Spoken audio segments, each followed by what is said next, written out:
avec Dieu. Mais il y a une dimension là où Moïse ne peut pas entrer. Frère, on ne sait pas qui est notre Dieu. On ne sait pas la grandeur de notre Dieu. Et ma prière, c'est que Dieu se révèle à nous. Il faut que Dieu se révèle à nous. Souvent, quand Dieu ne nous montre pas les choses, on pense qu'il n'est pas là. On voit seulement l'ennemi. Non, il n'y a pas l'ennemi. Le diable est une créature de Dieu. Mais je te parle du Créateur. Est-ce que quelqu'un m'entend ce matin? Quand le Créateur parle, la créature doit faire silence. La créature doit faire silence. Il est dit, quand la nuée s'élevait au-dessus, il est dit, aussi longtemps que durait leur marche, les enfants d'Israël partaient. Quand la nuée se levait de dessus le tabernacle, et quand la nuée ne se levait pas, ils ne partaient pas, jusqu'à ce qu'elle s'éleva. La nuée de l'Éternel était de jour sur le tabernacle, et de nuit, il y avait un feu aux yeux de toute la maison d'Israël pendant toute leur marche. Alléluia. Jean 1, verset 14, il dit, et la parole a été faite chair, et elle a habité parmi nous, pleine de grâce et de vérité, et nous avons contemplé sa gloire, une gloire comme la gloire du Fils unique venu du Père. Il est dit dans Jean 12, verset 42 à 43, cependant, parmi les chefs, plusieurs crurent en lui, mais à cause des pharisiens, ils n'en faisaient pas l'aveu. Dans la crainte d'être exclu de la synagogue, le verset clé, il dit, car il aimait la gloire des hommes plus que la gloire de Dieu. Ah, qu'il n'en soit pas ainsi pour nous. Qu'il n'en soit pas ainsi pour nous. N'aimons pas la gloire des hommes plus que la gloire de Dieu. La gloire des hommes est passagère. C'est une gloire éphémère. La Bible dit, un homme ne peut recevoir que ce qui lui a été donné du ciel. Le secours de l'homme n'est que vanité. C'est Dieu qui donne la gloire. C'est Dieu qui donne la grâce. Nous devons aimer la gloire de Dieu. Est-ce qu'il y a quelqu'un qui aime la gloire de Dieu? Est-ce qu'il y a quelqu'un qui aime la gloire de Dieu? Alors l'objectif, c'est d'amener chacune et chacun à revenir à Christ par le développement d'une relation de qualité. Oui, en nous examinant avec sincérité afin de prendre conscience de notre état spirituel et de nous disposer au réveil spirituel. Nous voulons également nous amener à nous consacrer réellement au Seigneur pour un service de qualité, caractérisé par une passion et un zèle qui glorifie Dieu. Également, le Seigneur veut que nous puissions devenir des porteurs de cette gloire, car il dit que nous sommes sel et lumière. Alors Dieu voudrait que tu deviennes cette personne qui va porter sa gloire dans son travail, qui va porter la gloire de Dieu dans ta maison. Oui, le Seigneur veut faire cela. Et cela dans tous les domaines de nos vies. Et Dieu cherche donc des porteurs de gloire, des personnes qui sont prêtes à payer le prix. Vous voyez, quand nous prenons Ésaïe, chapitre 6, Ésaïe servait Dieu, il prophétisait. Mais au chapitre 6, nous voyons que la Bible dit que les yeux d'Ésaïe ont été ouverts. Il dit, je vis le Seigneur. Je prie que tu puisses voir le Seigneur.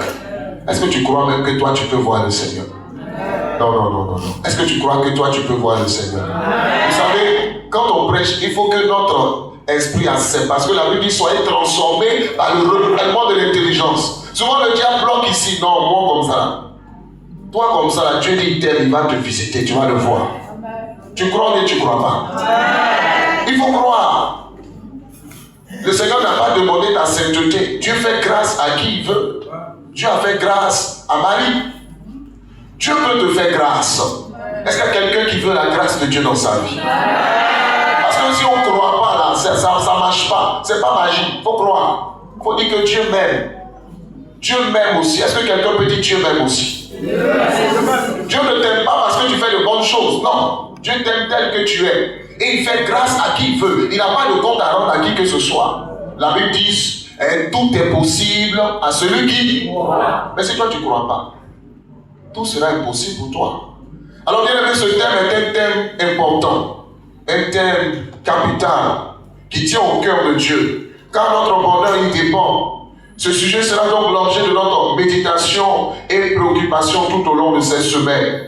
Oui, il s'agit donc de ramener la gloire de Dieu dans nos vies, dans nos familles. Nous devons donc capter l'importance de ce sujet Car c'est dans cette atmosphère de gloire que Dieu nous a créés. Alléluia. C'est dans cette atmosphère de gloire que Dieu nous a créés. Et c'est dans, bien aimé, cette atmosphère de gloire que l'homme peut être heureux. Si tu aimes le poisson, comment enlève-le dans l'eau. Tu l'as tué, tu ne lui as pas fait du bien. Vrai ou faux? Voilà. L'aigle se sent bien en l'air. Mais nous là, notre atmosphère là, c'est où? Notre atmosphère, c'est en Dieu. C'est la gloire de Dieu. Donc quand Dieu n'est pas là, c'est zéro. Un homme privé de la gloire de Dieu, c'est un homme malheureux. C'est pour ça que vous allez voir que la Bible dit tous ont péché et sont privés de la gloire de Dieu. Le péché nous a privés de la gloire de Dieu. La Bible n'a pas dit le péché nous a privés de l'argent, le péché nous a privés de Marie. Non, la Bible dit que le péché nous a privés de la gloire de Dieu. La gloire de Dieu est vaste. Un homme privé de la gloire de Dieu, qu'est-ce qu'il va devenir? Mais la bonne nouvelle, c'est que la parole a été faite chair. Est-ce que quelqu'un m'entend ce matin? La bonne nouvelle, c'est que la parole a été faite chair. Jésus est cette parole, il est le logos de Dieu. L'incarnation a eu lieu. C'est pour toi que Jésus a quitté ton trône de gloire. Si tu étais le seul pécheur, Jésus allait mourir pour toi. Il a quitté son trône de gloire parce que tu étais incapable de te sauver. Depuis le drame adamique, l'homme était loin de Dieu. L'homme ne pouvait pas se sauver lui-même. Et l'homme connaît la malédiction, l'homme connaît la maladie, l'homme connaît tous les maux de ce monde. Et l'homme ne peut rien faire pour lui-même. L'homme est incapable de se sauver lui-même. C'est en cela que Dieu, dans son amour, n'est pas resté indifférent. Bien aimé, quand nous crions, quand nous soupirons, Dieu ne reste pas indifférent. Dieu entend. Oui, dans Exode, il dit que Dieu a entendu, Dieu a vu la souffrance de son peuple. Il a entendu. Et la Bible dit, connaît ses douleurs. Ton Dieu voit, ton Dieu entend, ton Dieu connaît. Et la quatrième chose qu'il fait, quand ton Dieu voit, quand ton Dieu connaît, quand ton Dieu non seulement entend et qu'il connaît, la quatrième chose, la Bible dit, il est descendu pour les délivrer. Ça, c'est la manifestation de sa gloire. Il descendra. Qui croit que Dieu descendra? Qui croit qu'un miracle va se produire dans sa vie? Qui croit qu'un miracle va se produire dans sa vie? Il faut déclarer. Dieu nous a donné la bouche pour qu'on déclare. Le diable nous fait miroiter les choses, on accepte ça, on croit. Est-ce que quelqu'un peut déclarer ce matin? Oh, tiens-toi debout et déclare ce matin qu'un miracle est sur le point de se produire dans ma vie ce matin. Un miracle est sur le point de se produire. Est-ce que quelqu'un peut se lever et déclarer ce matin? Est-ce que tu peux parler ce matin? La Bible dit, parle toi-même afin que tu sois justifié. Bien aimé, devant Goliath, David a parlé. Pendant que Goliath disait, c'est fini, toi petit comme ça. David dit, je vais couper ta tête et je vais donner ton corps aux oiseaux du ciel. Il a coupé ou bien il n'a pas coupé. Bien aimé, parle sur ta vie ce matin. Déclare de bonnes choses. Déclare de bonnes choses. Déclare de bonnes choses. La Bible dit, demandez et vous recevrez. Acclame très fort le Seigneur. Acclame très fort le Seigneur. On doit demander. On ne doit pas se contenter. Asseyez-vous. On ne doit pas se contenter. On doit demander. Et on doit croire que Dieu est capable de nous surprendre. Alléluia. Alléluia.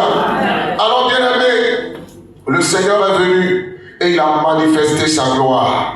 Bien-aimés, pour que nous puissions expérimenter la puissance de Dieu, pour que nous voyions cette gloire se manifester dans nos vies, alors Dieu cherche également des porteurs de sa gloire. Car Dieu veut faire de nous des temples portatifs. Quand on parle du tabernacle, c'est un temple portatif.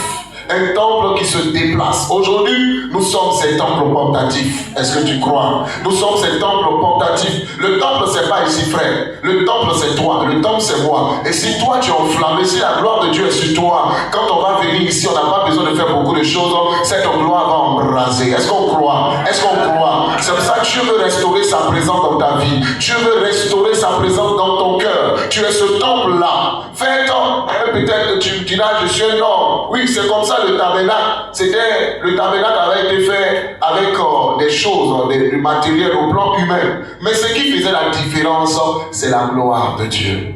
Peut-être qu'on ne te considère pas. Dans ta famille, tu n'as pas grand-chose. Mais quand la gloire de Dieu viendra sur toi, on va te respecter dans ta famille. Est-ce que quelqu'un me saisit ce matin? On va te chercher. Ah, quand on va faire une réunion, là, on va te chercher. Ce n'est pas à cause de ton argent, mais il y a quelque chose de glorieux. On raconte l'histoire d'un frère, un frère qui était engagé avec Dieu. Et arrivé à un moment donné, le frère était découragé. Et il dit non, il ne va plus à l'église. Et puis, il était comme ça découragé, il ne va plus à l'église. Et puis, il s'est rendu au village. Souvent, nous, on ne sait pas qui on est. On ne sait pas ce qui se passe. Et puis, son papa qui ne connaît pas Dieu, qui est dans les sphères mystiques, il a appelé, il dit, mon fils, d'habitude, quand tu viens ici, là, il y a un feu que je vois sur ta tête. Aujourd'hui, là, le feu, là, c'est petit comme ça. Qu'est-ce qu'il y a? Ça, là, on n'a pas besoin de te donner parole de connaissance. Où il a mis Jésus, là, il est allé chercher Jésus avec lui. Est-ce que quelqu'un m'entend ce matin? C'est à cause de cette gloire-là que les sorciers t'ont pas encore mangé. Il y a des dents qui t'ont pas encore mangé. Quand cette gloire est sur toi, il n'est pas encore né. Il n'y a aucun sorcier qui peut te manger. Est-ce que quelqu'un m'entend? Est-ce que quelqu'un m'entend? Quand il te voit, mais il fuit. Il y a des gens qui vont déménager à cause de toi. Moi, j'habitais avec mon oncle. Mon oncle était un grand féticheur. En ce moment, il était encore en 6e, 5e. C'est dans cette atmosphère-là que j'ai connu le Seigneur. Il était en forme. Tout le monde avait peur de lui. Mais moi, il était jeune. Et j'avais Jésus. Et vous savez ce qui se passe? Il y a toujours le feu dans la maison. Mon oncle dit, à cause de moi, tous ces fétiches-là, ça ne marche plus. Quand il lance au lit, là, ça ne passe pas. Je me souviens un jour, j'ai quitté à la série, tout flamme, c'était à Croix-Fleet. Oh, j'étais tout fait, tout flamme. J'arrive où il est assis devant la porte. Il dit, toi, tu aimes trop la lumière, c'est normal. Mon papa, c'est la lumière, il doit aimer la lumière. Et j'arrive dans la maison. Quand je rentre, je vois où il y a des fourmis noires partout. Mais je n'étais pas inquiété. Celui qui en mangeait, j'ai commencé à parler en langue. Il tombait des gouttes. Mon oncle, féticheur, il a fui de la maison, il est sorti. Est-ce que tu as entendu ce que j'ai dit? Les ténèbres ne peuvent pas résister devant la lumière. Quelqu'un petit en ce moment, 17 ans, peut-être, oui, c'est trop, 17 ans, 16 ans comme ça. Mais lui, tout le monde, les gens viennent garer leur voiture. Mais il y a quelqu'un qui le dérange. Est-ce qu'on m'entend ce matin? Je dis, il y a quelqu'un qui le dérange. Ce n'était pas ma personne, mais c'est celui qui vivait en moi. Et celui qui vit en moi, il s'appelle Jésus de Nazareth. Il s'appelle Jésus de Nazareth. Quand lui est en toi, les démons ne peuvent pas résister. Jésus est vivant. Dis à ton voisin, Jésus là, il est vivant. Dis à ton voisin, Jésus est réel. Je vais vous donner un autre témoignage. Vous savez, mon père, mon papa a eu l'occasion, il a fait beaucoup de pratiques mystiques. Il est allé partout dans beaucoup de pays. Mais je vous donne le témoignage de la puissance de Dieu. Ma grande soeur a eu son bac. Et puis, elle devait poursuivre les études en France. Ma grande soeur est tombée subitement malade. Mon papa allait partout. Selon les témoignages, il allait en Égypte. Il allait ceci, cela. Ce que vous dites là, ce n'est pas du jeune. Quelqu'un qui est allé sous l'eau, il a fait ça, il a fait plein de pratiques. Mais il n'a pas été capable de sauver ma grande soeur. Au point où il dit à ma propre grande soeur, meurs. Quand un papa dit à sa fille, meurs, ça veut dire qu'il est fatigué. Et c'est là que Jésus est entré en scène. C'est là que Jésus est entré en scène. Il dit, venez à moi, vous tous qui êtes fatigués, chargés, je vous donnerai du repos. Jésus donne le repos. Et c'est là que ma grande soeur a accepté Jésus. Écoutez-moi bien. Ma grande soeur a été guérie. Mon papa a brûlé toutes ces choses. Ça fait une semaine, il brûle, ça ne finit pas. Et quand le Seigneur est entré en scène dans la vie de ma soeur, Dieu a commencé à toucher. Vous savez, dans la sorcellerie, là, on avait déjà fini avec elle. Quand le Saint-Esprit, quand la gloire de Dieu a commencé à se manifester, les gens qui ont fait, ils ont commencé à se confesser, ils ont commencé le matin jusqu'au lendemain. Il y a une qui dit, mais je ne comprends pas, c'est moi qui ai mangé la tête. Je ne comprends pas pourquoi tu vis encore. Est-ce que quelqu'un m'entend? Est-ce que quelqu'un m'entend? Elle dit, je ne comprends pas pourquoi tu vis. C'est toi qui l'as créé ou bien c'est Dieu qui l'a créé? Je parle à quelqu'un ce matin. Satan est un menteur. Il est le père du mensonge. Ce qu'il a mangé, il va vomir ça. Il va vomir ça. Il va vomir ça. Il va vomir ça. Aujourd'hui, je vous parle. Ma grande soeur vit encore. Ma grande soeur au Bénin, elle est présidente des intercesseuses. Une grande servante de Dieu. On l'avait va vomir. Je t'annonce que ce qu'on t'a volé là, on va te restituer ça. Quand la gloire de Dieu entre en scène. Donc quand je vous parle de la gloire de Dieu, je sais de quoi je parle. Je sais de quoi je parle. Moi je suis béninois, mais je suis né ici. Je suis jamais parti là-bas. Ça fait 2 ans que je suis parti là-bas. Donc vous voyez, vous savez de quoi je parle. Mais tout ça, ça n'a pas pu sauver. Il y a quelqu'un qui est au-dessus de tout ça. Est-ce que quelqu'un m'entend ce matin? Est-ce que quelqu'un m'entend ce matin? Jésus est au-dessus de tout. Jésus est puissant. Jésus est puissant. Jésus est puissant. Il est tout puissant. Et sa gloire va se manifester. Sa gloire va se manifester. Dieu me dit, tu fais face à un défi. Par rapport à ton héritage, il y a une bataille. Mais pendant que je parle, le Seigneur dit, fais-moi confiance. Tu ne peux pas mener ce combat. Je veux mener ce combat pour toi. Je parle à quelqu'un de façon spécifique. Dieu dit, il veut mener ce combat pour toi. Ce qui est à toi là, Dieu veut te donner ça. Ma grande soeur a été guérie. Ma grande soeur vit encore. Est-ce que tu m'entends? Jésus là, c'est pas amusement. Jésus là, c'est pas nos camarades de classe, c'est pas nos voisins de chambre. Jésus, c'est notre Dieu. Jésus est notre Seigneur, il est vivant. Nous devons craindre Dieu. Nous devons respecter ce Dieu-là. Quand on ne le respecte pas, le diable nous prend. Permettez-moi l'expression comme ça fait rien. C'est toi-même tu fais. Il y a ton voisin. On dirait c'est toi-même. Il y a ton voisin, il faut changer. Il y a ton voisin, il faut changer. Il y a ton voisin, il faut changer. Hein? Il faut revenir à Dieu. Dis voisin, prends-toi au sérieux. Prends-toi au sérieux. Dis voisin, est-ce que tu sais qui tu es? Quand tu marches, est-ce que tu sais qu'à cause de Jésus en toi, quand tu marches, les anges de Dieu, c'est comme les anges de Dieu sont là. Les anges de Dieu là, ils sont à côté de toi. Et les démons se mettent au garde à vous quand on passe. Est-ce qu'on sait ça au moins? J'ai dit, est-ce qu'on sait ça au moins? Parce que c'est à cause de celui qui est en nous, hein, c'est à cause de Jésus, c'est à cause du Saint-Esprit. On ne peut pas avoir Jésus en nous, on ne peut pas avoir le Saint-Esprit en nous, et puis on passe comme ça. Tu ne peux pas passer comme ça. Les anges de Dieu nous escortent. La plus puissante escorte, ce n'est pas les gens qu'on escorte de ce monde-là. Toi qu'on ne considère pas, mais tu es escorté par les anges de Dieu. Est-ce que je parle à quelqu'un ce matin? Oh frère, on n'est pas n'importe qui. Hein? La Bible dit qu'on est assis dans les lieux célestes en Christ Jésus. Je le dis à mon homme, quand je prie dans la maison, il dit Charles, tu vas me tuer. Et pourquoi tu aimes prier comme ça? Il y a le feu dans la maison. Il doit avoir le feu dans nos maisons. Il doit avoir le feu de Dieu dans ta maison. La présence de Dieu doit être manifeste dans ta maison. Est-ce que quelqu'un m'entend? Est-ce que quelqu'un m'entend? C'est pour ça qu'il faut qu'il y ait la paix de Dieu. On va toucher ça. S'il n'y a pas la paix de Dieu, s'il n'y a pas l'harmonie, il y a plein de choses que Dieu n'aime pas, sa présence ne peut pas être là. Nous devons restaurer la gloire de Dieu. Alléluia. Nous devons restaurer la gloire de Dieu. Alors, nous voulons porter notre réflexion sur les points suivants. Qu'est-ce que la gloire de Dieu? Pourquoi ramener la gloire de Dieu? Et comment nous pouvons ramener la gloire de Dieu? Quelles sont les conséquences de la perte de la gloire de Dieu? Quels sont les résultats de la manifestation de la gloire de Dieu? Ça, c'est pour toute la semaine. Mais pour aujourd'hui, nous allons toucher ce qu'est la gloire de Dieu. Et puis, certainement, pourquoi nous devons ramener la gloire de Dieu et m'arrêter pour aujourd'hui. Alors, bien aimés, notons que la gloire de Dieu, c'est l'expression de sa personne. La gloire de Dieu, c'est l'expression de sa personne. Quand on parle d'expression, je suis en train de parler. Donc, il y a l'expression de ma personne. Donc là, quand on parle de la gloire de Dieu, c'est-à-dire que c'est Dieu lui-même, l'expression de sa personne. On ne peut pas séparer Dieu de sa gloire. Ce n'est pas possible. Dieu est un Dieu glorieux. Amen. Amen. La gloire de Dieu dépasse l'univers. La gloire de Dieu est au-dessus de tout. Et cette gloire-là existait même avant la création. Alors, c'est l'expression de sa personne, toute manifestation de son caractère. La gloire de Dieu, c'est toute manifestation du caractère de Dieu. Quand on parle du caractère, quand quelqu'un il est comme ça, il est violent, il est ceci, cela, mais Dieu là, il a de bonnes choses en lui.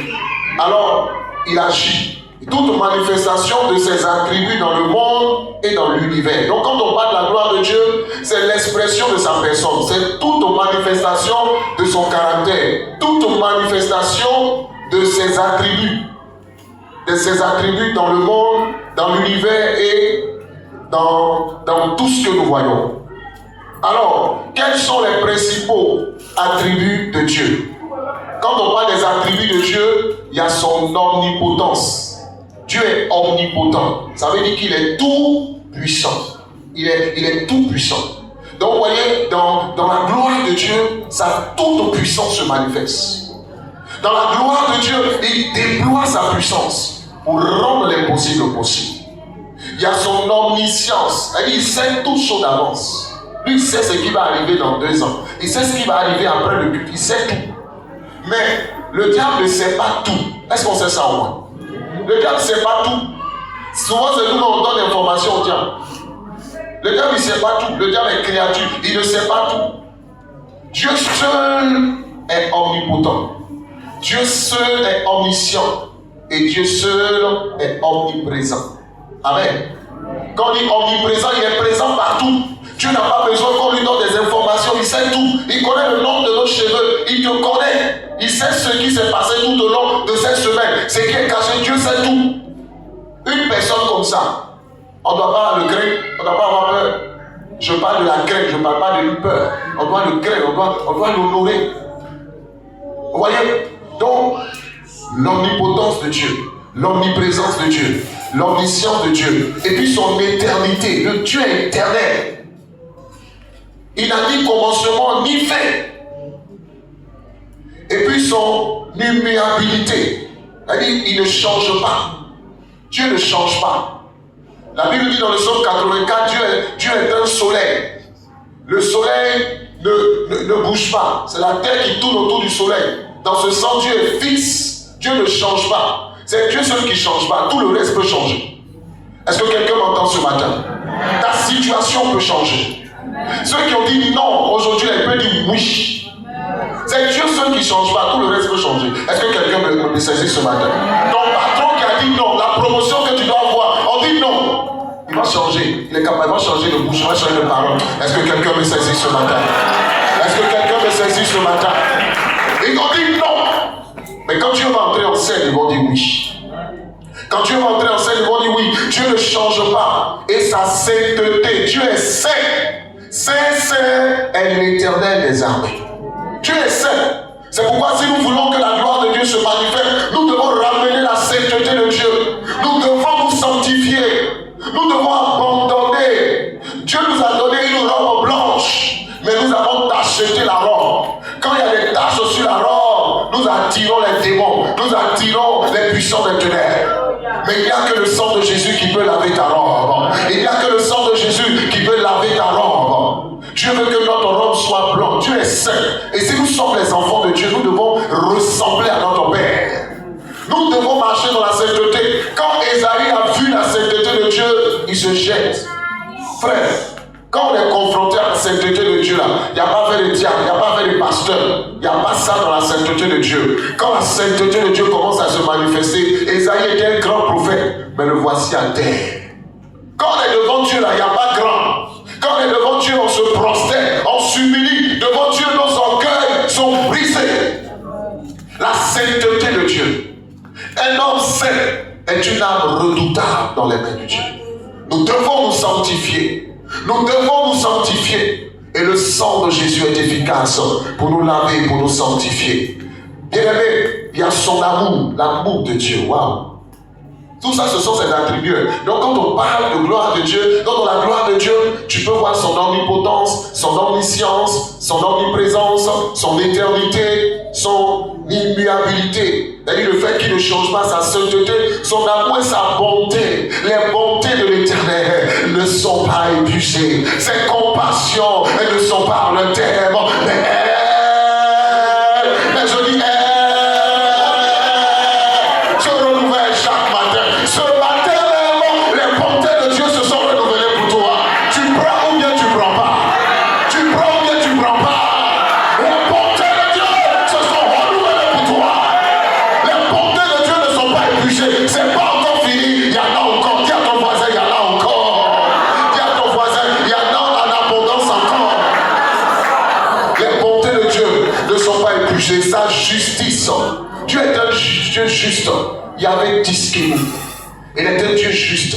Il va te rendre justice. Alléluia. Il y a des moments où l'injustice prend le dessus. Mais Dieu est le Dieu qui rétablit la justice. Je dis, il est le Dieu qui rétablit la justice. Il va rétablir la justice. Je parle à quelqu'un, il va rétablir la justice. Il va rétablir la justice. Reste tranquille, Dieu va rétablir cette justice-là. L'injustice que tu connais en ce moment, je t'annonce que Dieu va rétablir ta justice. Dieu va rétablir la justice. Dieu va rétablir la justice. Il est le Dieu de justice. Il est le Dieu de justice. Et sa souveraineté. Alléluia. Il est souverain. Quand il dit là, il est libre de faire ce qu'il veut dans ta vie. Il est libre de te bénir. Et puis personne ne parle. C'est vrai ou c'est faux? Quand il est souverain à tous les pouvoirs, il est libre de faire ce qu'il veut. C'est ce qui fait qu'il est Dieu. Et ça, c'est lui seul qui a ça. Satan n'a pas ça. Dis à ton voisin, Satan n'a pas ça. Non. Satan n'a pas de sainteté en lui. Il n'a pas amour en lui. Non. Il change. Lui, il change. Aujourd'hui, il va te dire, si tu me donnes ça, il va te faire ça. Demain, il va changer. Il va changer. Il n'est pas juste. Il n'y a pas de bonté en lui. Donc tout ça, c'est Dieu qui a ça. Je dis, c'est Dieu qui a ça. Et ça se trouve dans sa gloire. Donc toi, je ne sais pas ce que tu veux. Bon, donc quand on parle de gloire de Dieu là, pour toi, peut-être c'est la justice de Dieu que tu attends. Peut-être c'est l'amour de Dieu que tu attends. Mais il y a tout dedans, frère. Il y a tout dans la gloire de Dieu. Quand la gloire de Dieu se manifeste, les cœurs sont satisfaits. Tu seras satisfait dans la manifestation de la gloire de Dieu. Bien-aimé, le Seigneur veut manifester sa gloire. Chaque fois que Dieu se révèle, c'est la manifestation de sa gloire. Quand Dieu se révèle, souvent on est là, Dieu ouvre nos yeux un peu. Quand on voit là, on est à terre. C'est parce que Dieu n'ouvre pas tous les jours. La Bible dit c'est sa gloire de cacher les choses. Si Dieu montrait tout là, on allait être trop orgueilleux. Et puis on allait avoir peur. Quand on passe là, on ne sait pas ce qu'il y a là. On ne sait pas les combats que Dieu met pour nous. Mais Dieu fait beaucoup de choses pour nos frères. Alors, chaque fois qu'il se révèle, c'est la manifestation de sa gloire. Cela renvoie véritablement à sa présence manifeste. Il y a ce qu'on appelle la présence promise de Dieu et la présence manifeste de Dieu.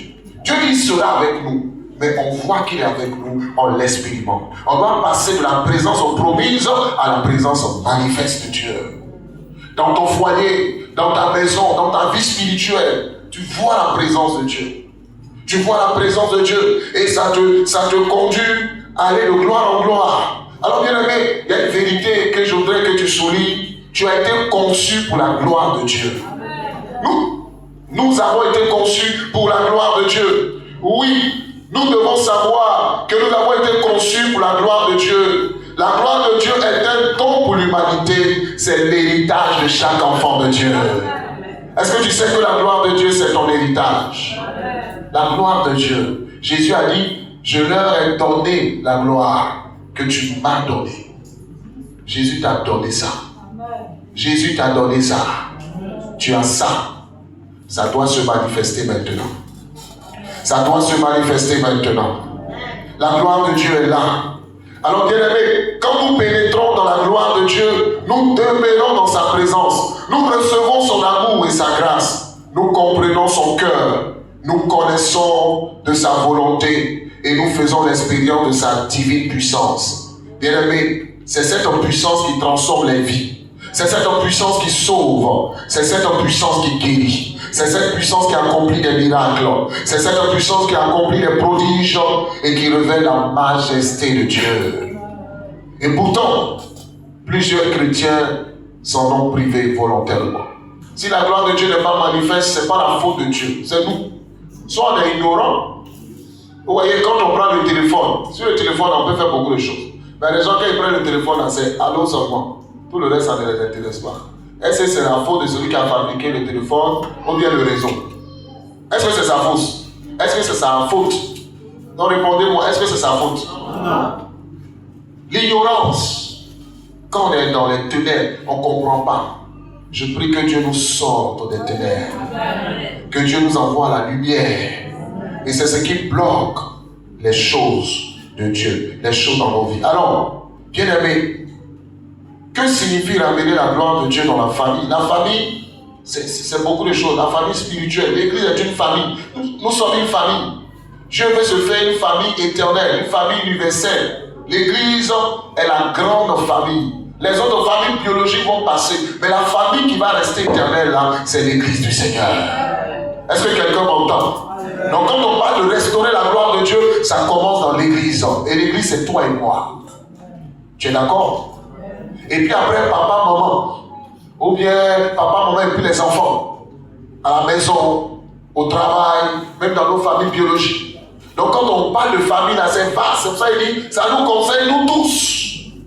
On dit famille là, c'est nous tous. On est appelés à transporter la gloire de Dieu dans nos familles.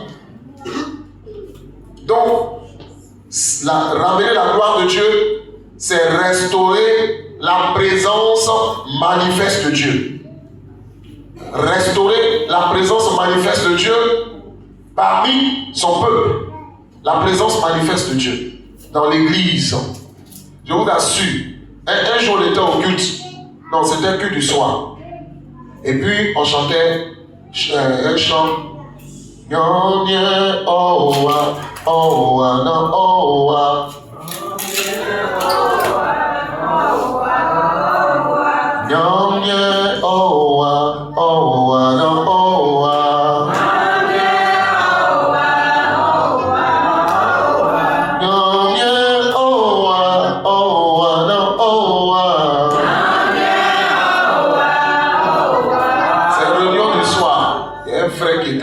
Troisième banc. On ne sait pas comment ça s'est passé. Il est quitté là-bas, tombé, bah, devant tout le monde. Il crie, oh, oh, oh, oh, oh, oh, oh. Là, c'était à Bounon. Il criait, oh, oh, oh. On était dans le groupe de délivrance. Donc, on a discerné. Le Seigneur nous a dit de prendre son sac. On prend le sac, on voit la cigarette. C'était un frère de la chorale. C'est-à-dire que Dieu lui a parlé, ça n'a pas écouté, Dieu l'a exposé. C'est ça la gloire de Dieu. Est-ce que quelqu'un m'a entendu? Donc peut-être tu as quitté le 10e siècle, si tu continues, tu vas venir tomber. La gloire de Dieu, c'est ça. On ne peut pas faire ce qu'on veut, puis on vient s'asseoir calmement, ça va changer. La gloire de Dieu va être restaurée. Avant même de rentrer là, toi-même tu sais que c'est pas bon. Il y a un bien, oh, elle dit Jésus, Dieu est là. Et puis toi, tu as cigarette. Tu es fort, un briquet même. Tu es courageux. Un briquet. Il chante dans la chorale. Elle est sortie là, elle est délivrée en même temps. C'est comme ça que Dieu va te délivrer. Est-ce qu'on m'entend? On va jouer avec Dieu. Dis à ton voisin, on ne joue pas avec Dieu. On ne joue pas avec Dieu. Donc, dans la gloire de Dieu, là, la sainteté, les choses doivent être propres. Amen. Amen. Non. Quand c'est comme ça, là, l'ennemi ne peut pas résister. Mais si on est là, toi tu as cigarette. Mais toi tu es là, tu cherches femme des gens. Tu as ta femme, tu cherches femme des gens. Ou bien tu fais, puis tu viens t'asseoir. Il faut que Dieu te dérange. Dis à ton voisin, il faut que Dieu te dérange. Si tu ne dis pas bien, là, que tu es suspect. Dis à ton voisin, il faut que Dieu te dérange. Dis à ton voisin, il faut que Dieu te dérange. Dis à ton voisin, je ne veux pas qu'il te tue, je veux qu'il te secoue un peu pour que tu reviennes. Quand il va te prendre 10e chef, il va te jeter la demain, tu as pu faire ça. Alléluia. C'est ça la sainteté de Dieu. On doit préserver ça. Donc ramener la gloire de Dieu, c'est restaurer la présence manifeste de Dieu. Et là nous voyons la démonstration de la puissance de Dieu, la démonstration de son amour, la démonstration de sa sagesse. Nous voyons la gloire de Dieu qui est manifeste. Alléluia. Alors ce matin, avis de recherche. Dieu cherche des porteurs de sa gloire. Je dis Dieu cherche des porteurs de sa gloire. Je vous donne un témoignage avant de toucher le dernier point. C'était l'année passée. Mon épouse voulait une fille pour l'aider. Et puis bon, on lui a parlé. Voilà, il y a un autre collègue qui a parlé de sa nièce. Et puis on dit bon, elle est quelqu'un de bien, tout ça. Puis elle est venue. Vous savez, quand elle est venue là, la petite est venue accompagnée de sa tante. On s'est assis au salon. Mais la petite là, elle est dérangée. Je ne sais pas. Donc mon épouse est venue, elle a commencé à parler. Bon, elle a commencé à dire ce qu'il faut faire dans la maison. Moi, j'étais là en tant que pasteur. Donc c'est vrai. Moi, j'ai posé une seule question. Est-ce que ça va? Elle dit non, ça ne va pas. Et puis, quand j'ai Quand il m'a dit, qu'est-ce qui se passe? La deuxième question, il a appelé un frère pour le délivrance. Il dit, trouve-moi à l'église. Ce que vous dites là, c'est pas musulman. Hein? Quand on est parti là, quand elle fait plus d'âme de la petite là, elle était au niveau 4. Ça va du jeu, hein? Elle était au niveau 4. Donc, je l'ai pris en même temps. J'ai dit, quand il envoyait bien à mon époux, le sac là reste au salon. Et puis quand je suis parti, à mon époux était en train de prier avec ma petite soeur à la maison. Donc, il priait. Donc, je l'envoie au temple. Quand j'ai dit, ce jour-là, wow, quand il fait plus d'âme, elle était allée au village, c'est sa tante. Et puis, sa tante a préparé à la manger. Et puis, la nuit, elle voit sa tante. Sa tante lui dit, nourriture tu as mangé là, c'est pas vraiment nourriture, c'est comme on appelle, c'est viande de l'homme. Donc tu vas me servir. La petite a dit non. Elle a commencé à lutter. Quand la petite a dit, elle a commencé à persécuter la petite. Et elle a contraint la petite, elle a formé la petite. Non, je vous épargne les détails. Mon enjeu, c'est pas de faire chaud, mais c'est pour dire qu'il y a des réalités. La réalité, il ne faut pas jouer. Alors, on veut servir, il faut faire attention. Il faut qu'il y ait le feu dans ta maison. Donc, la manière est venue là, un sac là, elle n'est même pas entrée. On a fait livraison Nyambo. Parce qu'en fait, quand je vous explique, on a prié, on a fini, on a fait la délivrance. Quand vous voyez la petite là, parce qu'on a prié, les pouvoirs qu'on lui a donnés pour se transformer, pour sortir de son corps, on a chassé tout ça. On a chassé. Ça, c'est un petit problème. Quand nous, on est chrétiens, on a pris cet esprit, sorcier là, c'est cafard. On va Jésus. Est-ce que je parle à quelqu'un ce matin? Quand on appelle le sorcier, le sorcier est comme serpent. Serpent a peur, toi aussi tu as peur. Il faut quelqu'un qui prend courage pour chasser. On a fait sa délivrance, on a prié, vomi. Au fur et à mesure, les choses battaient. Elle a été libérée. Elle dit, elle ne va plus, elle va rester. Mais les enfants sont encore petits. Donc, bon, quand on a une sagesse, on dit, bon, on a recommandé pour qu'on puisse la suivre. Je lui ai donné une Bible, on a prié pour elle. Vous voyez, il y a trop de choses qui se passent. Il y a trop de choses. Il faut que la gloire de Dieu. Maintenant, imagine si à la maison ça n'allait pas. Monsieur et puis madame ne se parlent pas. Quand même monsieur ne parle pas à sa femme, il devait avoir rendez-vous de travail, il a écrit, il faut me réveiller à 6h30. Et puis la femme aussi, quand elle s'est réveillée, elle dit, monsieur, il est 6h30. 6h30. Il a perdu le travail. Amen. Amen. Il faut que ça change. Donc il faut que la gloire de Dieu soit restaurée dans les foyers. Alors Dieu m'a dit de parler du pardon. C'est le dernier point que je vais toucher. J'avais prévu parler ça en semaine. Dieu m'a dit de parler du pardon. Et Dieu m'a fait la grâce de faire une formation dans ce domaine. Et je vais toucher juste quelques points. Vous savez, le pardon là est capital. Si on ne pardonne pas, on ne peut pas voir la gloire de Dieu. Et il y a un texte dans Luc, dans Matthieu 18. On va prendre Matthieu 18. On va lire ce texte et puis je vais m'arrêter là. Et puis on va prier. Dieu veut bénir son peuple. Dieu veut faire du bien à son peuple. Alors, soyons disposés, écoutons la parole de Dieu. Pour que cette parole-là puisse impacter nos vies. Alors, à partir du verset 16, il a dit, si ton frère, verset 15, si ton frère s'est rendu coupable à ton égard, va le trouver. Bon, attendez, je veux... Voilà. Ok, en fait, on va continuer pour ne pas que ce soit long. Si on veut tout lire, ça sera long. On va commencer au verset 26. Il a dit le serviteur, Matthieu, non, c'est pas Matthieu 16, Matthieu 18. Matthieu 18, autant pour moi. Matthieu 18, je lis le verset 26, la version Sévère. Il a dit le serviteur se jeta alors aux pieds du roi et se prosterna devant lui, supplia, sois patient envers moi et je te rembourserai tout. Pris de pitié pour lui, il a dit son maître le renvoya libre. Après lui avoir remis toute sa dette, à peine sorti, ce serviteur rencontra un de ses compagnons de service qui lui devait 100 centimes d'argent. Et il le saisit à la gorge en criant, paie-moi ce que tu me dois. Son compagnon se jeta à ses pieds et le supplia, sois patient envers moi. Lui dit-il, et je te rembourserai tout. Il a dit, mais L'autre ne voulut rien entendre. Bien plus, il alla le faire jeter en prison, en attendant qu'il ait payé tout ce qu'il lui devait. D'autres compagnons de service, témoins de ce qui s'était passé, en furent profondément attristés et allèrent rapporter toute l'affaire à leur maître. Alors celui-ci fit convoquer le serviteur qui avait agi de la sorte. Serviteur mauvais, lui dit-il, tout ce que tu me devais, je te l'avais remis parce que tu m'en avais supplié. Ne devais-tu pas, toi aussi, avoir pitié de ton compagnon, comme j'ai eu pitié de toi?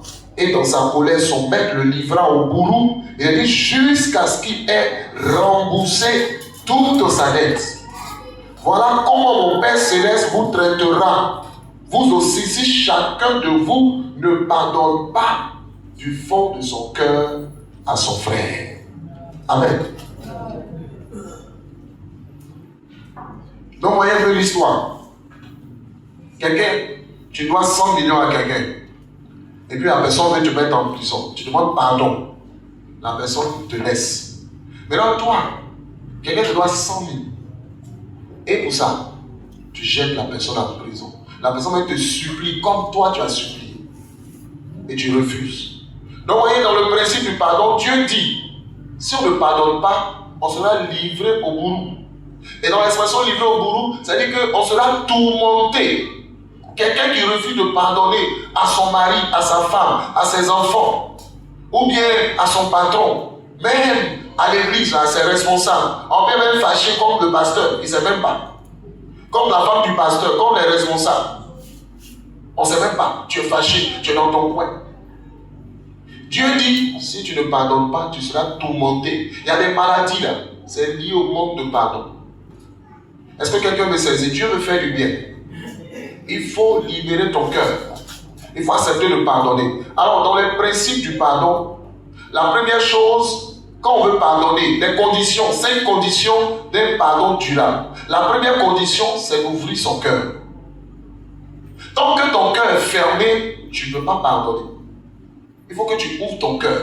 Il y a des cœurs qui sont fermés. Il y a une maman qui avait un problème avec sa fille. Et puis, elle était dans le coma, sur le lit de l'hôpital. Et le pasteur est venu. Le pasteur a dit, maman, je sais que tu es fâchée avec ta fille, pardonne à ta fille. Maman était dans le coma. Maman avait comme ça. Elle est morte. Vous savez où elle va, ne me demandez pas. Elle est morte dedans. Maman, pardonne à ta fille. Comme en baoulé, tchè. En baoulé, quand on dit tchè là, non. Elle a refusé. Elle a fermé son cœur. Pardon là, ce n'est pas une histoire de raison. Ce n'est pas une histoire de raison ou pas. Il y a un professeur qui voulait expliquer ce que c'est que le pardon à ses élèves. Il a dit à chacun d'envoyer des tomates. C'est-à-dire que si tu es fâché avec 10 personnes, tu envoies 10 tomates. Et puis tu attaches ça sur toi. Tu vas te laver, tout ce que tu fais là, la tomate est là. Donc imagine, il y a d'autres qui envoient 20. Il y a d'autres qui vont attacher sur eux. Maintenant ils vont, quelques temps, ils voient que la tomate commence à pourrir. On dit on va enlever, il dit non, laissez. Elle dit ah non, on ne peut pas. Elle dit c'est qu'il faut pardonner. C'est-à-dire que quand on refuse de pardonner, c'est comme ça fait. Ça nous infecte. Est-ce qu'on me suit? Il faut ouvrir son cœur. La deuxième chose, il faut accorder sa pitié. Quand le monsieur a demandé pardon à son maître a eu pitié de lui. Donc si on veut pardonner, il faut avoir pitié de la personne qui t'a fait du mal. Souvent on dit lui là, jamais, il ne peut pas avoir pitié de lui. Il est trop mauvais. Qui a déjà entendu ça? Il est mauvais. Mais toi-même tu es mauvais aussi. Dieu t'a pardonné. C'est vrai ou bien c'est faux? Si toi, ta facture, si Dieu te demande de payer ça, tu ne peux pas payer. Donc, il faut avoir pitié. Et même, on peut être fâché avec des personnes décédées. Peut-être ton papa t'a pas mis à l'école. Et puis il est décédé, tu es fâché avec lui, ça est dans ton cœur. D'accord? Donc, on peut pardonner, on peut accepter de libérer dans ton cœur. Il y a la douleur dans notre cœur. Il faut accorder la pitié. La troisième chose qu'il faut faire, quand on finit d'avoir la pitié, il faut libérer la personne de notre cœur. Il y a des cœurs dans lesquels il y a beaucoup de prison. C'est-à-dire que tu as enchaîné des personnes dans ton cœur. Ça peut être ton patron, ça peut être ton mari, ça peut être tes enfants, ça peut être n'importe qui. Comment on appelle, quand on parle de l'offense, c'est une blessure. Ça peut être intentionnel comme accidentel. C'est-à-dire que intentionnel, c'est-à-dire que quelqu'un a fait exprès et puis t'a fait mal. Et puis quelqu'un n'a pas fait exprès et puis t'a fait mal. Dans les deux cas, que ce soit intentionnel ou accidentel, tu dois pardonner. Est-ce que quelqu'un me saisit ce matin? Est-ce que vous me saisissez ce matin? Il faut libérer la personne de notre cœur. Il faut enlever. Il ne faut pas garder les gens. Amen. Il ne faut pas garder les gens dans notre cœur. Il faut libérer. Amen. Amen. Quatrième chose, il faut pardonner. Dis à ton voisin, il faut pardonner. Donc voilà la première étape, on ouvre son cœur. Deuxièmement, on accorde sa pitié. Troisièmement, on fait sortir la personne de notre cœur. Et quatrièmement, on pardonne. Et puis, je voudrais que vous notiez, dans le domaine du pardon, il faut pardonner même si la personne n'a pas changé. Est-ce qu'on m'entend? C'est-à-dire, pardon là, ce n'est pas conditionné au changement de la personne. Il ne faut pas dire, comme il n'a pas changé, je ne pardonne pas. En fait, ce que tu dois savoir, quand tu pardonnes, c'est à toi-même que tu fais du bien. C'est pas, le pardon là, ce n'est pas à quelqu'un que tu fais du bien. Le Seigneur dit, si tu ne pardonnes pas, tu seras tourmenté. Ça veut dire que tu seras châtié. C'est Dieu même qui va permettre que la maladie te tourmente. Je vous donne le témoignage d'une femme qui avait le cancer. Qui avait le cancer et on devait l'opérer. Elle était chrétienne. Et c'est comme ça Dieu a eu compassion d'elle. Dieu s'est révélé à elle à la veille. Et Dieu lui a dit, tu as besoin de pardonner. C'est ton manque de pardon là qui bloque ta guérison. Il faut pardonner. Elle a expérimenté la gloire de Dieu. C'était une visitation de Dieu. Et quand le Seigneur l'a visitée, et quand elle a fait demander pardon, libérer son cœur, instantanément le Seigneur l'a guéri. Je prie qu'il en soit ainsi pour toi. Que le Seigneur fasse des choses instantanées dans ta vie. Et quand Dieu l'a fait, elle a dit à son mari, Dieu m'a guéri. Elle dit, madame, pardon. On a déjà programmé l'opération, on va partir. Elle dit, d'accord, j'ai compris, mais faisons l'examen. Quand ils ont fait l'examen, il n'y avait plus de traces de cancer dans son sang. C'est ce Dieu-là que je suis venu te parler, le Dieu qui est capable d'opérer le miracle. Est-ce que tu peux l'acclamer très fort?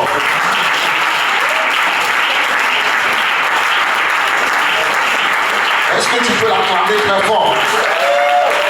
Si tu pardonnes, tu seras guéri. Si tu pardonnes, tu seras libéré. Accepte de pardonner. Dieu veut envoyer sa gloire. Il ne faut pas que le manque de pardon bloque quelque chose. Dieu dit, après ce programme, il veut répandre sa gloire sur la cité. Il veut faire quelque chose d'extraordinaire dans ton foyer. Est-ce que tu es prête? Parce que tu ne pardonnes pas, c'est quelle prière tu vas faire à Dieu? Ta prière ne monte même pas. Tu es fâché avec ton mari. Tu as mis au frigo.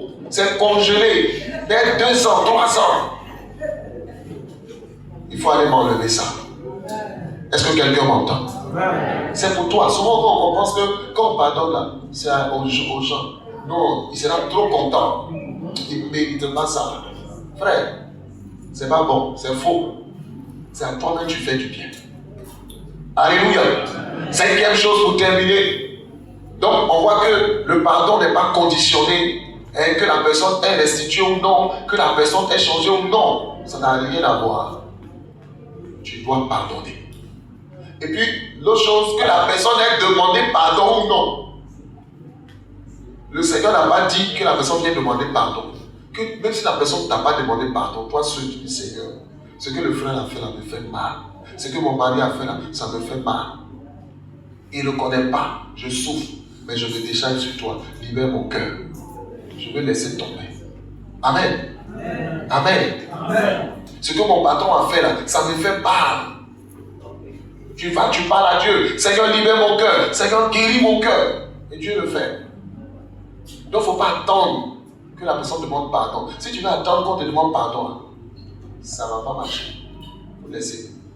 Alléluia. Amen. Alléluia. Amen. Est-ce qu'on est prêt pour porter la gloire de Dieu? Tout ça, ça fait partie des prérequis. Si on veut que la gloire de Dieu arrive. Dieu m'a dit de parler, de toucher, terminer avec le pardon. Il veut nous faire du bien. Je vous assure. Dieu n'est pas limité. Dieu est tellement puissant. Mais c'est nous qui bloquons l'action de Dieu. Dieu ne peut pas habiter dans ton cœur rempli de colère. Vous savez, quand on ne pardonne pas, ça nous amène dans la rancune, la colère, la haine, les ressentiments, les calomnies. Ça nous amène, comme on appelle, la finalité, c'est la vengeance. Mais la bonne nouvelle, c'est que quand on pardonne, Dieu se charge de nous venger. L'une des vérités, quand on pardonne, là, Dieu nous venge. Même et dans les principes, tu peux demander à Dieu de te venger. Ce n'est pas un péché de demander à Dieu de se venger. Dieu dit qu'il est le Dieu des vengeances. Comme tu peux dire à Dieu, Seigneur, je ne veux même pas même que tu puisses te venger. Dans les deux cas, que tu aies demandé ou non, Dieu est libre de se venger pour toi. Mais demander à Dieu de te venger, là, ce n'est pas un péché. Il dit à moi la vengeance. C'est quand toi-même tu te venges toi-même là. C'est ça qui est péché. Sinon Dieu là, il venge bien. Et il va bien te venger. Est-ce que quelqu'un me saisit? Et il va te venger bien-même. Il va te venger. Il est le Dieu de justice. Allez-y demander à Amon ce qu'il a fait à Madoché là. Dieu là, il n'oublie pas. Est-ce que tu veux que Dieu fasse comme ça pour toi? Il faut pardonner ma soeur. Il faut pardonner. Ton cœur là, Dieu veut habiter dedans. Laisse tomber. Il y a de bonnes choses pour toi. Il y a des miracles qui sont bloqués à cause de ton manque de pardon. Je veux que tu libères ton cœur ce matin. Décide de pardonner ce matin. Et si tu le fais, la gloire de Dieu va venir. Tu ne vas même pas forcer, la gloire de Dieu. Quand le tabernacle a été dressé, Dieu a donné les instructions à Moïse. Quand ils ont respecté là, la gloire de Dieu est venue. On ne force pas. Mais tu ne pardonnes pas, Seigneur, bénis-moi. Il va te bénir. Il va passer par où? Ça ne marche pas. Comme il y a une femme, elle sortait avec le mari de quelqu'un. Et bien moi, elle me dit moi de prier pour que Dieu lui donne l'enfant. Elle dit non, je ne vais pas faire ça. Mais dans les deux cas, la femme connaît Dieu, quand elle prie, elle n'est pas bon. Si elle est de l'autre côté, c'est pas bon. Prier comme ça, n'en fait pas. Est-ce que quelqu'un m'entend? Est-ce que quelqu'un m'entend? Alors, que Dieu nous bénisse ce matin. Que Dieu nous bénisse ce matin. Dieu veut restaurer sa gloire dans nos vies. Et il veut faire des choses extraordinaires dans nos vies ce matin. Est-ce qu'on est prêt pour recevoir la gloire de Dieu? Est-ce qu'on est prêt pour vivre des choses extraordinaires de la part de Dieu? Qui veut voir ce qu'il n'a jamais vu? Qui veut voir une facette de la gloire de Dieu? Jusque-là, tu as expérimenté le Seigneur dans d'autres domaines. Mais ce n'est pas ça seulement. Il y a beaucoup. Dis à ton voisin, Dieu, là, il y a de bonnes choses en Dieu pour toi. Il y a de bonnes choses en Dieu. Mais c'est toi qui bloques. Alors, si tu veux la gloire de Dieu, dispose-toi à comprendre qu'il est important de te tourner vers le Seigneur. Et ce matin, le premier pas que Dieu veut que tu poses, c'est d'accepter de pardonner. Et je vais plus loin. Pardonner aux autres et même pardonner à Dieu. Il y a des gens qui en veulent à Dieu. Vous avez déjà vu ce genre de personnes? Pourquoi Dieu a fait ça? Pourquoi? Pardonne à Dieu. Tu es fâché, non? C'est ton papa. On peut être fâché avec son papa. C'est vrai que c'est faux. Puisque tu ne comprends pas les voies de Dieu, tu penses que Dieu il fait mal. Et tu as l'eau sur le cœur. Il faut libérer ton cœur. Il faut savoir que Dieu t'aime. Amen. Il faut savoir que Dieu t'aime. Il faut changer ça. Et la dernière chose, il faut se pardonner à soi-même. Il y a des gens qui ne se sont jamais pardonnés eux-mêmes pour les erreurs commises dans le passé. Je n'aurais pas dû faire ça. Et ils en veulent à eux-mêmes. C'est-à-dire qu'ils sont en mer envers eux-mêmes. Ils veulent se torturer, ils veulent se faire du mal eux-mêmes. C'est ce qui amène d'autres à se dire non, je ne peux pas échouer, je ne vais pas faire ça. Tu n'es pas parfait, tu es un homme. Il faut te pardonner toi-même. Alléluia. Et si tu comprends ça, il n'y aura pas d'obstacle. Parce que quelqu'un est mort pour toi il y a plus de 2000 ans. Il a pris tes péchés. C'est ce qu'on appelle la justification. Notre casier judiciaire a été rendu vierge. Est-ce que quelqu'un me saisit ce matin? Jésus s'est fait pécher. Il ne s'est pas fait pécheur. Il s'est fait pécher. Il s'est chargé. C'est-à-dire que c'est le péché qui a été puni à la croix. Il s'est fait pécher et il a été puni. Et quand Dieu te voit juste. Alléluia. C'est la justification. Tu as été déclaré juste par ce que Jésus a fait pour toi. Alors ce matin, viens à Dieu ce matin. Il est prêt à déverser sa gloire dans ta vie. Ramène la gloire de Dieu dans ta vie. Et ta vie ne sera plus la même. Que Dieu bénisse sa parole dans nos cœurs. Que Dieu bénisse sa parole dans nos cœurs. Je te dis que si tu crois, tu verras la gloire de Dieu. Je te dis que si tu crois, tu verras la gloire de Dieu. Tu verras la gloire de Dieu. Oh, tu verras la gloire de Dieu. Oh, je te dis que si. Alléluia. Nous avons besoin de toi, Seigneur. Oh, je te dis que tu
qui te sied et demande au Seigneur de t'aider.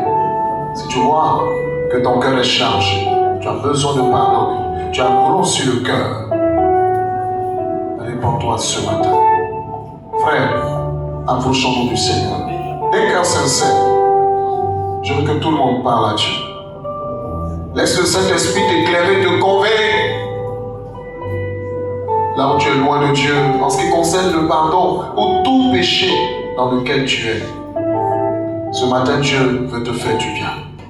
Est-ce qu'on peut prendre quelques minutes pour parler à Dieu? Est-ce qu'on peut commencer à parler à Dieu, à répandre au cœur? Je veux que chacun se dispose pour parler à Dieu. Élevons la voix et prions le Seigneur. Tu as besoin de te décharger, tu as besoin de te libérer. Ne laisse pas le sommeil te gagner. Je veux que nous parlions à Dieu maintenant, que chacun élève son cœur vers Dieu. Tel que je suis. Est-ce qu'on peut le dire ensemble? Je viens à toi. Jésus, je viens. Jésus, je viens. Oh, je viens à toi. Je viens à toi. On tient debout. On va se tenir debout maintenant. On se tient debout. Jésus, je viens. Oh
Lève les mains vers le Seigneur. Sois disposé.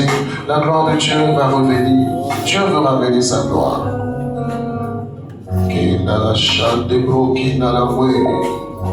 La gloire de Dieu est en train de venir.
Tiens-toi debout.